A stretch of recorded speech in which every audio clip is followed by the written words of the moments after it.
Good guys, so once again doing another video with the Mazda 3, the daily driver, and today I'm installing some Corksport adjustable upper control arms to dial in the camber in the back of my car since it is lower, and these guys help with mitigating some of the negative camber that comes with lowering your car, maybe too much of it, and that's definitely the case with me. So putting these guys in, I've seen some videos online already up of how to put upper control arms into your car.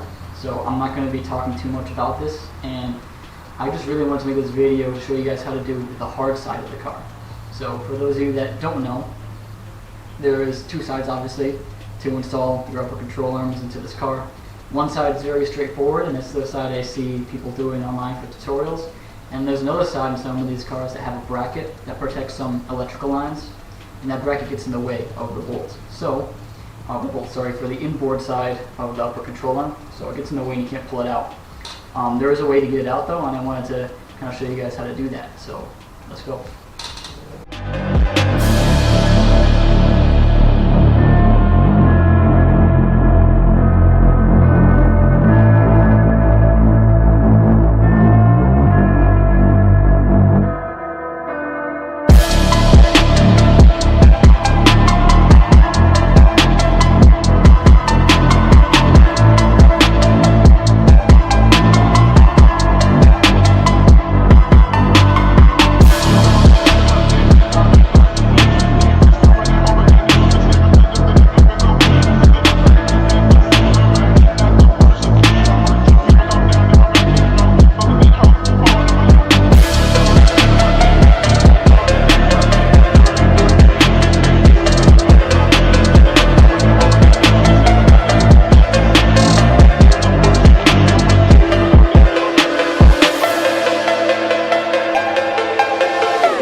So as you guys might imagine, just like any install, the first step is getting the rusty bolts cracked open. Now, obviously the outboard bolts are really easy to get to, they're right in the front. But the inboard bolts on both sides, and especially on the side with that bracket I mentioned earlier in the way, it's really a pain to get to. And the trick to getting those guys off is, first of all, hitting them with some liquid wrench, or D40 or something like that, right? Leave it overnight. Let it soak, and the next day you take a low profile spanner like this one, drop it into a jack handle to get some extra leverage, and then use it like a breaker bar. This might not be the most professional way of doing this. The professional maybe way of doing this would be to drop the whole rear subframe out, but if you don't want to do that, then this is how you're going to do it. So once you get that cracked open, just keep turning that bolt and be careful not to strip it, because that's a big problem if you do.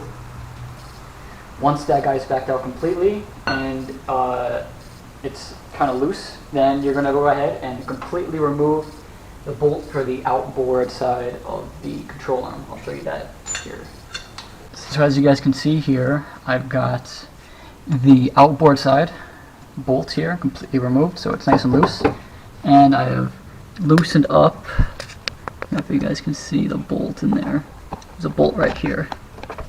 that I've removed as much as I can. So right there. So right there, I see you guys can see that bolt there. And now that the control arm here is loose, I put my flashlight down. You guys can still see it somewhat. You can wiggle this guy around and get it at an angle. And what you're going to want to do is get at an angle such that you can get the bolt over this bracket and then take it out.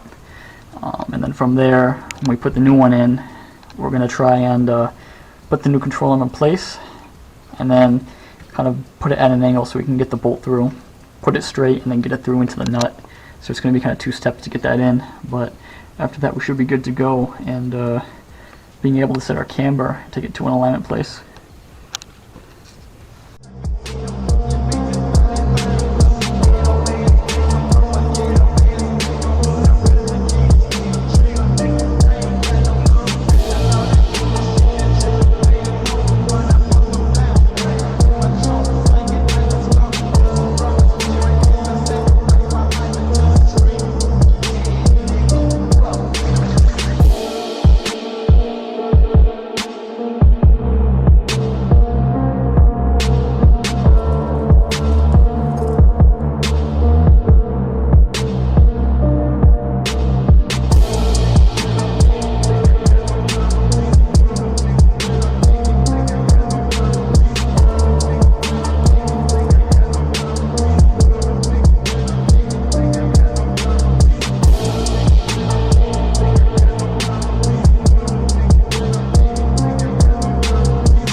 So one more thing I have to do to get this control arm out that I didn't foresee having to do was actually bend the bracket back, which Corksport actually recommends doing. You have to be careful because there's some electrical lines back there. If we look under here, see it right there, that bracket there, I had to bend back a little bit to get clearance for the bolt, but if you do that, then you should be able to take it out. And now to put the Corksport ones on. So quick note on the Corksport adjustable control arms. This side with the welded on bolt is the inboard side, so that's going to be inside the car, facing inside the car, sorry. This side here is going to be out, facing outward, so this is going to be the outboard side, so don't mix that up.